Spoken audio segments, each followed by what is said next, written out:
Paulo, eu disse ali que desde 2007 você tem buscado estudar essa forma de ter mais qualidade de vida, essa forma de ter um desenvolvimento humano até, né? Como você trata nas suas palestras, nos seus livros. Como é que você chegou na alimentação através de alimentos realmente crus? Como você encontrou a resposta por aí? Bom, eu comecei a pesquisar alimentação através da medicina chinesa, Uhum, porque ali eu vi muita cura de doenças, verdadeiros casos de pessoas na terceira idade com muita saúde, uhum. né? E esse foi o caminho inicial. E então eu fui procurando mais e mais até que eu me deparei com algumas referências, né?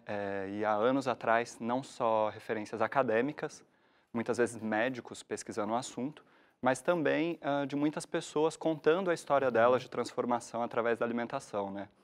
E foi mais ou menos por aí, assim, fui por várias vias, né? Chegando Pessoas, nesse processo. médicos e... Agora, o Paulo, talvez uma primeira crítica que vem à cabeça da gente quando a gente pensa numa alimentação focada em alimentos crus, seja que quando o alimento passa por uma cocção, ele mata bactérias. Sim. Eh, Como é que numa alimentação 100% de alimentos crus, você pode se livrar desse tipo de bactéria? Bom, acho que a gente vive num mundo que a gente muitas vezes perdeu o contato com a origem dos nossos alimentos, né? Então, muitas vezes hoje a gente tem essa questão da insegurança, né? E isso é um medo imenso que as pessoas têm. Mas é interessante notar que praticamente não existe registro de intoxicação alimentar de alimentos de origem vegetal, né, por conta de bactérias patógenas, salve o caso do botulismo, né, que foi alguns casos que aconteceram no Brasil, que é uma doença seríssima e que muitas vezes teve relação com um palmito Uhum, processado que causou uma doença grave. uhum. Na verdade, se você for olhar um prato de alimentos crus ou um prato de alimentos cozidos que estão muitas vezes expostos, né, num restaurante, em algum lugar, eles têm um número assim de mais de 1000 vezes mais bactérias no alimento cozido do que no cru, porque elas se proliferam com aquele calor. É mesmo? Porque Então, eu até já ouvi assim, olha, se você está num lugar onde você não tem muita confiança no restaurante, na região onde você está, vai para os alimentos cozidos e deixa os alimentos crus de lado, porque você não sabe como aquilo foi lavado, você não sabe se realmente passou por uma higienização correta, e o alimento que está cozido, bom, ele passou pelo fogo, né? Então as bactérias saíram de lá. Isso aí é mito?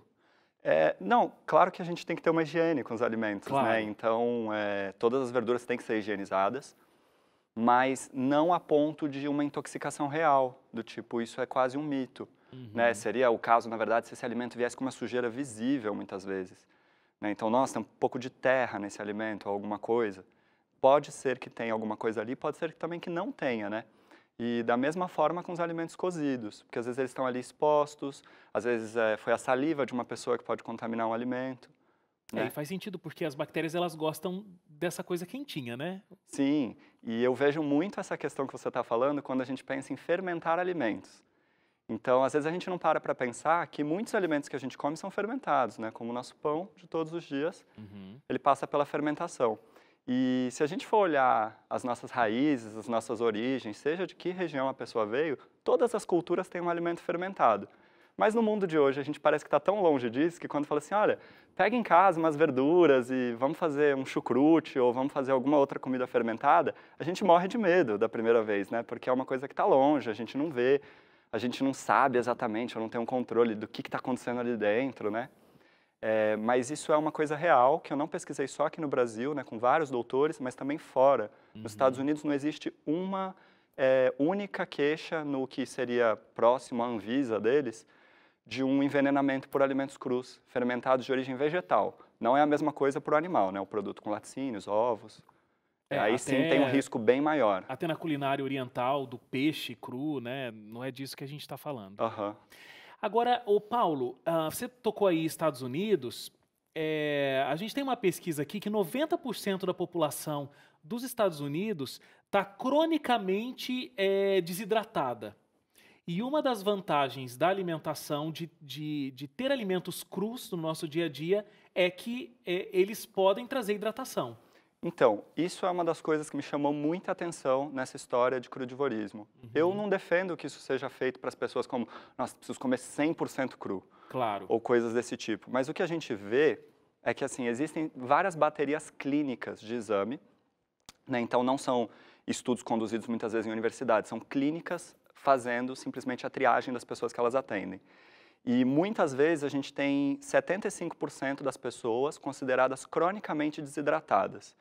Quer dizer, 3 em cada 4 pessoas nunca vão saber na vida adulta o que é um corpo com água o suficiente.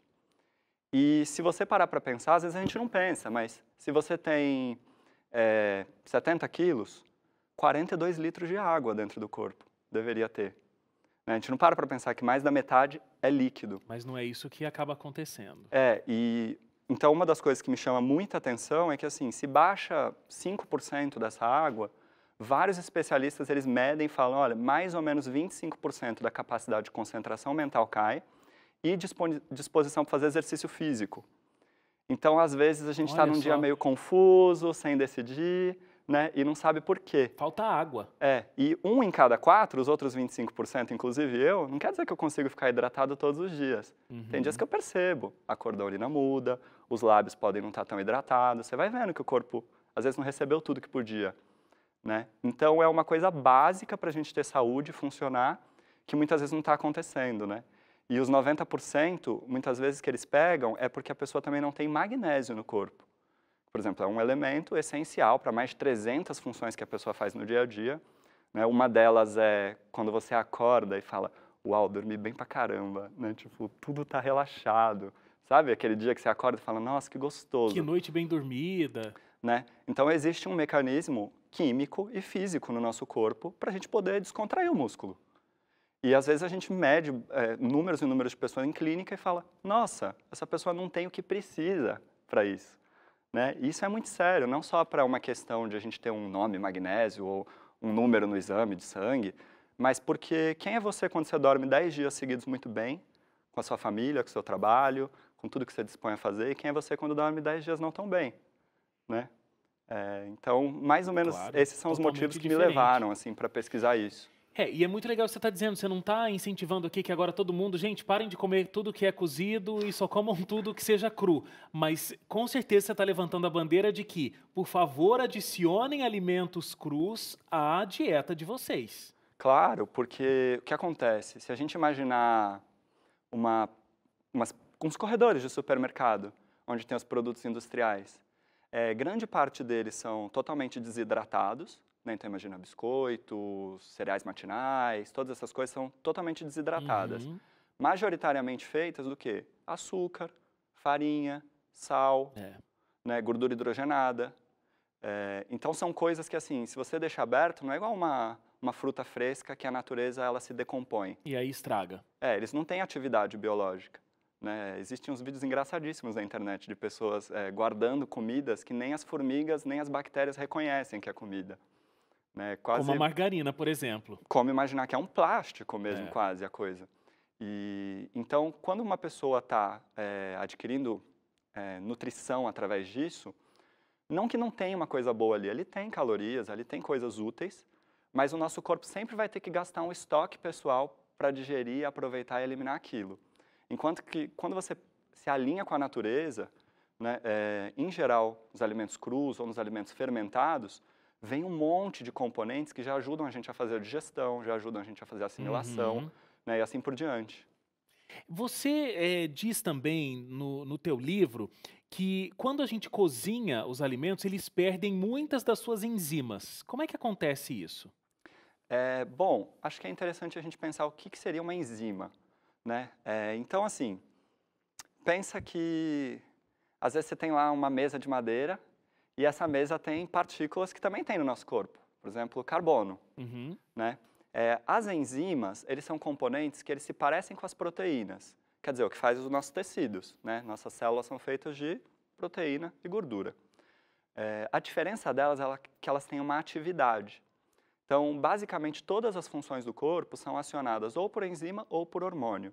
Se a gente está enxergando, ouvindo, respirando, pensando, sintetizando DNA, digerindo o almoço, fazendo o que for, é por conta de enzimas e hormônios. Toda vez que a gente começa a aquecer um alimento por volta dos 65 graus, a gente já começa a destruir praticamente todas as enzimas, né? 100 graus a gente destruiu toda a parte biológica, as bactérias, fungos, o que tiver, e as enzimas. Então, o que isso significa? Se eu tenho, sei lá, uma maçã fresca e eu como, ela tem uma atividade de vida, ela acabou de sair da árvore, ela ainda está fresquinha, né? Então, ela tem umas enzimas que vão ajudar com que eu faça a digestão da maçã. Uhum. Se eu fizer um doce de maçã, cozinhar essa maçã, ou a gente tem muito da banana, né? Fazer uma bananada. Também está ali o açúcar, que é útil, tem algumas coisas ali boas, mas não tem mais enzimas. O açúcar que você disse que é útil é o açúcar que vai ser gerado ali da própria fruta, Da né? própria fruta, sim. Até o açúcar branco, o corpo usa de caloria. Tem uma série de outras questões, né, envolvidas nisso. Mas pensando nas enzimas, o que acontece? Você comeu lá uma maçãzinha cozida ou uma banana cozida, ela ainda é um alimento bom, é um alimento natural, só que para ela ser digerida e assimilada, o seu corpo vai usar enzimas. Da onde que vai vir? Ou das suas bactérias saudáveis, os probióticos que a gente tem no corpo, ou o seu corpo vai gastar um estoque que ele tem. Então, se a gente olhar a saliva de um bebê e a saliva de um ser com 70 anos, a quantidade de enzimas que tem no bebê é muito maior. Quer dizer, a gente vai usando esses estoques ao longo da vida e isso poderia causar um envelhecimento precoce, né? Então, a gente já tem uma pesquisa, por exemplo, na Inglaterra, mostrando que os jovens de 30 anos têm a idade fisiológica, ou seja, do funcionamento do corpo, dos pais deles quando tinham 45. Quer dizer, já são 15 anos à frente que o corpo está Sim. envelhecendo mais rápido. Sim. Então, isso pode ser um dos motivos é esse, é o afastamento, né, da alimentação natural para uma alimentação mais industrial. E você notou ao longo dos teus anos estudando e acompanhando pessoas que mudaram a alimentação, adicionaram muitos alimentos crus, de que, inclusive, eles conseguiram reverter algumas doenças, são doenças crônicas, nódulos de câncer. É sério isso mesmo? A gente tem vários relatos de pessoas, muitas vezes elas não fazem esses relatos oficialmente no jornal nem nada, mas a gente pode procurar elas, eu tenho até algumas gravações, né? A intenção a princípio não foi do tipo, vamos comer melhor para curar uma doença. Em algumas sim, outras não, né? Eu fiquei cerca de 5 anos bem próximo de uma clínica de medicina chinesa, e ali eu pude ver muitos casos, né, de tratamento de doenças. Mas o que acontece é o seguinte, não existe um corpo vivo de 30, 40, 50, 60 anos. As células são sempre novas. Então, tem células que duram alguns dias, outras duram alguns meses, algumas duram 2 anos, e algumas pesquisas dizem, não são 2 anos, são até 7 anos. Mas você imagina, como é que pode esse corpo estar se renovando e criando uma coisa que não é legal, né? Então, o que acontece é que quando a gente olha, por exemplo, 90% às vezes do grupo que chegou não tem magnésio. E não tem mais um monte de outras coisas. Então, é como se você quisesse construir um paraíso, o seu corpo assim, é uma coisa sagrada, maravilhosa, cheia de complexidade, e ele tem uma lista, né, de materiais que ele precisa para fazer isso. Mas aí você não dá Aí esse você não dá. combustível, né? Quero fazer uma quadra de vôlei de areia ali, tá aqui um caminhão de brita. Você pode quebrar essas britas e tentar fazer areia para a quadra inteira? Às vezes não sai bem do jeito que eu queria, né? Então, o que a gente percebe em várias áreas de pesquisa é que quando você entrega o que o seu corpo precisa, a tendência é que a geração seguinte de células venha melhor. E isso pode ou não, ao longo do tempo, fazer com que o corpo se reconstrua com saúde, né? Então, eu já acompanhei de perto 3 pessoas, que eu tenho os depoimentos, onde elas tinham problemas de tireoide e a tireoide delas voltou a funcionar. Foi a intenção a tireoide delas voltar a funcionar? Das pessoas que Não. passaram comigo, não, porque o que eu faço é conversar, é desenvolver consciência quanto à alimentação. Mas aconteceu isso, elas foram fazer o exame e o médico falou, olha, acho que você não precisa de medicamento, né?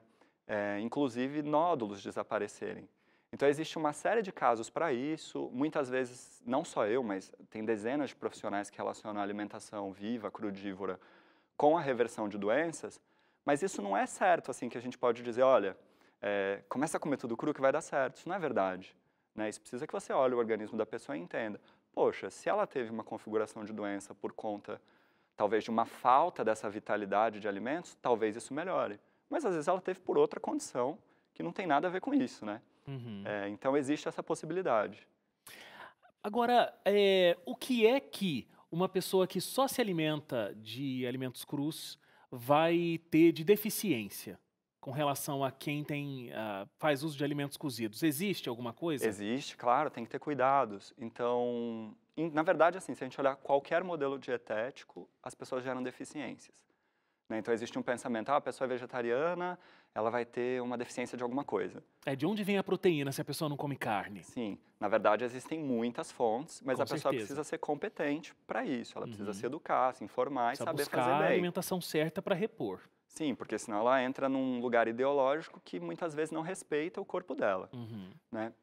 Mas assim, quando uma pessoa está numa dieta estritamente crua, né, que eu nem acho tão interessante, eu trabalhei numa clínica muito avançada nisso e a gente percebeu que não faz diferença fisiológica a pessoa comer 80% ou 100%. Por exemplo, são os mesmos resultados. Mas se ela faz isso, ela precisa atentar, por exemplo, à vitamina B12, que é de extrema importância para o cérebro, porque, em geral, as pessoas que estão fazendo crudivorismo, eles não consomem produto animal, nem mesmo um laticínio. Então, ela não tem realmente essa fonte, né? A questão proteica é mais fácil de equilibrar, né? Mas são pequenas coisas, assim, que, na verdade, se uma pessoa quer entrar radicalmente em algum modelo dietético, seja ele qual for, eu acho que é interessante que ela passe com um médico nutrólogo ou um nutricionista, alguém que possa, né, fazer os próprios exames, assim. Mas vai existir essa necessidade, pelo menos de vitamina B12. É muito interessante. O que a gente vê de pessoas se opondo a uma alimentação só baseada em alimentos crus é de que pode trazer muitos benefícios, mas pode trazer muitos malefícios também. Então, é esse meio termo e essa coisa equilibrada que você tá trazendo aqui pra gente, né? Obviamente que precisamos nos alimentar com mais alimentos crus, menos alimentos industrializados. Voltando a essa pesquisa dos Estados Unidos, que 90% da população está cronicamente desidratada, isso é porque as pessoas elas se alimentam cada vez mais de alimentos industrializados, né? E que fica devendo muitos nutrientes, não só água em si, mas muitas coisas que traria essa hidratação e traria nutrição também, né? Sim, porque aí não é só a parte da hidratação, também tem a parte das enzimas, né, como a gente falou, que são essenciais para tudo, assim, tem enzima simples de digerir gordura, até enzima que faz DNA na célula. Imagina. Né? Então, acho que a gente pode pensar para as pessoas numa dieta geral, né, não uma dieta crudívora, que talvez existam alguns tesouros nessa forma de se alimentar que todo mundo pode trazer para casa, né? Então eu percebo assim que muita gente melhora com poucos hábitos, sabe? Tipo, vou trazer isso aqui que está afastado e de repente começa a se sentir melhor, né? E tem resultados. Com certeza. Muito bom. Paulo, quero agradecer demais a tua presença aqui com a gente, que você continue desenvolvendo aí as suas pesquisas e ajudando a gente a ter mais saúde, ter mais qualidade de vida. Muito obrigado mesmo por ter vindo, conversado com a gente, dividindo aí esses anos de experiência. Muito obrigado. Agradeço Prazer. mesmo.